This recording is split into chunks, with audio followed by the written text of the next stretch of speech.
Okay, Eden Zero is back, and apparently Killer was not defeated. Or he was and wasn't. So, basically, he's on the ground saying, this can't be possible, my processing power is stronger than yours. And Hermit's like, it is, but we're inside of Eden, so I can use it as backup. And so Killer's like, okay, fine, then we'll just call it a draw. Blows himself up, which we've seen this happen before when robots blow themselves up. They basically turn themselves into a virus. And in this case, he actively infects Hermit.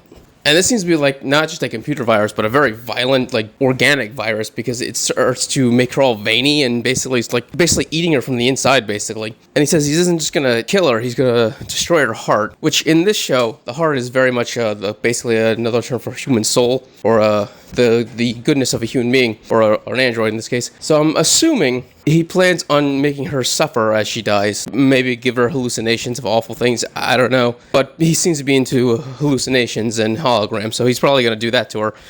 Break her mind and soul and make her suffer before she dies. I mean, it's basically been established that's who he is as a person. I mean, he straight up said he was going to come back and torture Shiki eventually, after he got done with Weiss and Hermit. So back over to Shiki in the game. The dimension that they're in is beginning to collapse, most likely because Killer blew himself up, and he's basically somewhat dead. So he basically doesn't have control over the universe he created anymore, pocket dimension. So it's beginning to collapse.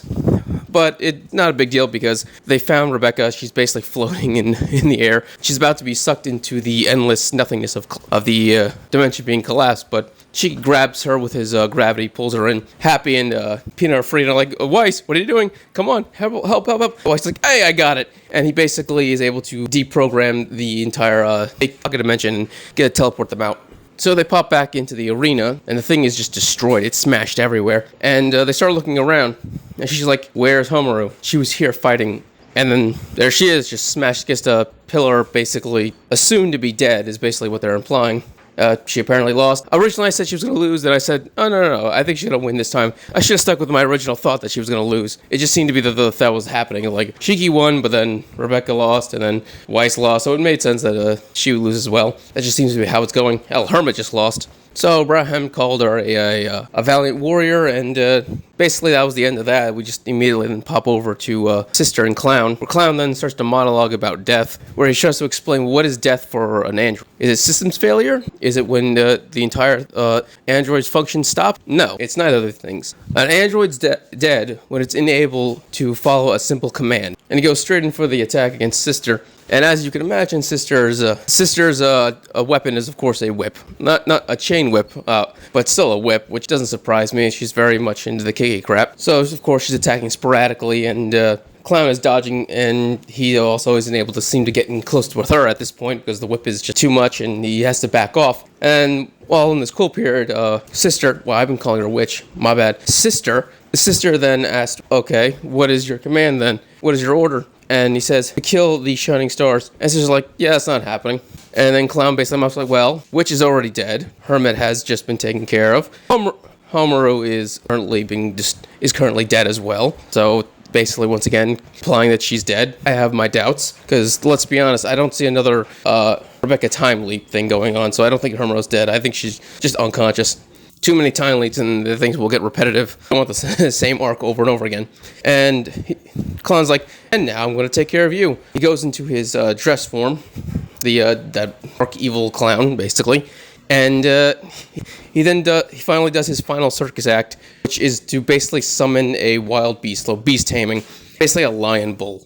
So it just appears right behind her, which is just a cheap shot, and then just bites Witch in half. Now, she isn't actually bit in half. She's just halfway in its mouth and it slams her down, but it's still biting down on the upper half of her body. And Clown basically thinks it's over now. He's finally successfully taken out the last of the shining stars, and he basically announced that Ziggy will finally have access to the Etherion that's in the Eden Zero. Okay, so for those of you who don't know what Etherion is, it originated in Ravemaster.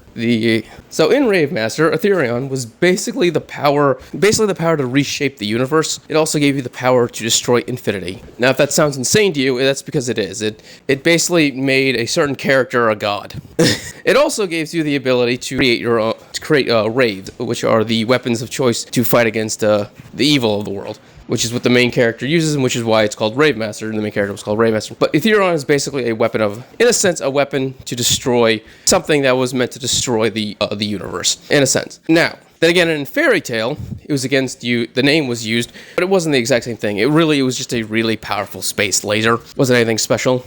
It could be a minor thing, that like the space laser thing, that's nothing special, because it was implied that they were going to use against the dragons once upon a time, but I have my doubts. And the reason why I have my doubts, because they're putting a lot of emphasis on this for a while now. It even has Ellie's name on it.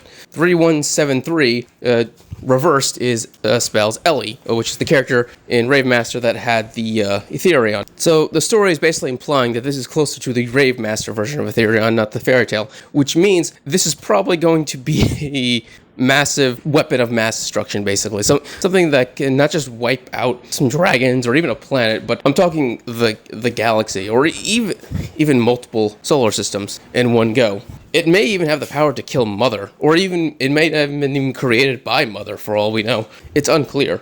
I mean, objects that have touched Mother, for example, the dice that the octopus used, Neo, they basically had their abilities and their powers because they were, of course, touched by Mother, so they got special powers from it. It would make sense that whatever the Etherion is probably something from Mother, or even a segment of her power, in a sense. In which case, a woman who has the ability to basically reshape reality, that might be what Etherion can do. It's an aspect of the power to reshape reality. And so that's basically the main thought I have on the subject, is that what Etherion is in the Zero universe is the ability to reshape reality, and basically control destiny, in a sense, which is why it's sealed behind closed doors that only the 4 shining stars can open up.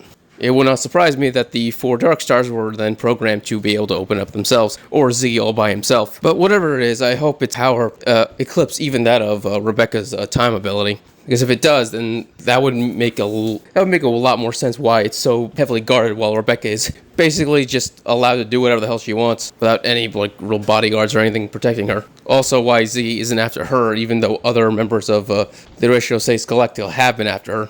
Ziggy's like, nah, I don't need her. Her timely ability? Nah, forget that. Cat Leap is nothing. What real power is the Etherion. Honestly, I just can't wait, but I guess we got to. So, if you enjoyed this chapter, please subscribe, give a thumbs up, maybe even leave a comment. Thank you, and have a great day.